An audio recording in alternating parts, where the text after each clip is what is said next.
À l'école, j'ai passé un BEP en électronique, puis le bac, puis un BTS, que j'ai obtenu en 1993.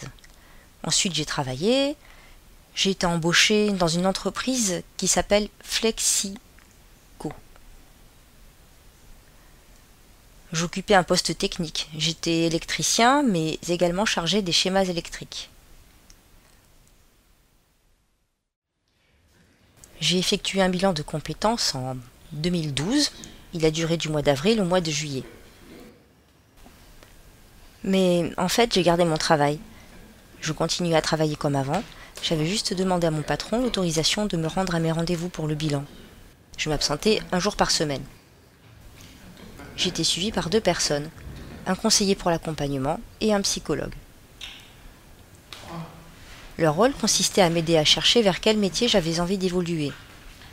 J'ai commencé à faire une enquête métier à l'extérieur du Greta. Je devais rencontrer des gens, discuter avec eux afin de trouver un métier. J'ai choisi de devenir formateur.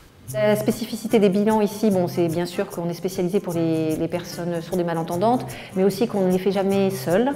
On travaille toujours à 2, en binôme, donc une psychologue et un conseiller bilan qui va travailler plus sur le projet professionnel. Et bien sûr, tous les entretiens se mènent en langue des signes pour les sourds-signeurs et sinon en utilisant d'autres modes de communication pour les personnes sourdes qui ne signent pas, puisque tous les sourds ne signent pas forcément.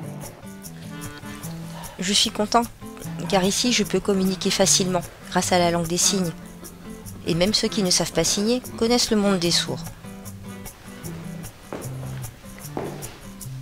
D'ailleurs, j'ai un ami qui a fait un bilan de compétences dans un autre organisme plus classique. Résultat, on ne lui a proposé que des métiers qui ne lui correspondaient pas. Comme si les sourds n'avaient pas leur place. Alors qu'ici, on nous fait de bonnes propositions. On nous offre un vrai choix. On peut communiquer facilement et en plus, on est bien accompagné.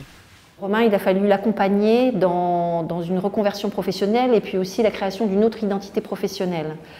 Ce qu'il ne fallait pas, c'est que Romain se mette non plus en danger financièrement, parce qu'il est père de famille, qu'il a des charges financières comme tout le monde. Et donc, il n'était pas question de lui faire quitter son emploi, puisque Romain est en emploi. Il fallait justement étudier cette reconversion qui pouvait se faire petit à petit. Donc quand Romain est venu, ce qu'il nous a dit, c'est qu'il était en sous-charge de travail et qu'il s'ennuyait beaucoup dans son travail. Et on lui a expliqué que, quand il nous a dit qu'il voulait être formateur en langue des signes, qu'il serait peut-être bien content d'avoir une partie de son temps où finalement il était en sous-charge, puisque l'activité de formateur, c'est quand même une activité très intensive et qui demande beaucoup d'énergie.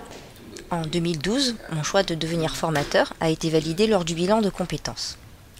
J'ai donc poursuivi le parcours avec en 2013 une entrée en formation. J'ai passé le PE, préparation à l'enseignement de la LSF. Il s'agit de la formation de base. Malgré cela, j'ai gardé mon travail. Je suivais cette formation en alternance, 1 semaine par mois. Les 3 semaines restantes, je me rendais à mon travail, comme d'habitude. J'avais toutefois réduit mon temps de travail pour travailler à temps partiel à 80%. Car je donnais des cours de LSF au Greta, tous les vendredis.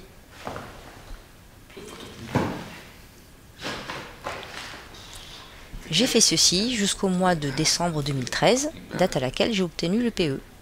Actuellement, je suis en 2e année. Je prépare le DPCU, une formation à l'enseignement de la LSF, qui me permettra d'obtenir un vrai diplôme de formateur. Les examens auront lieu fin décembre. Je pense qu'un bilan marche bien si la personne le prend bien en charge et est elle-même proactive, ce qu'a fait Romain. En fait, où c'était de l'accompagnement C'était un vrai accompagnement où on était là en miroir pour échanger avec lui, mais c'est lui qui faisait les choses. Si j'avais un conseil à donner à un ami qui souhaite faire un bilan de compétences, cela serait d'être actif, de ne pas se laisser aller. La personne qui nous accompagne ne travaille pas à notre place. Elle nous donne des conseils, elle nous guide.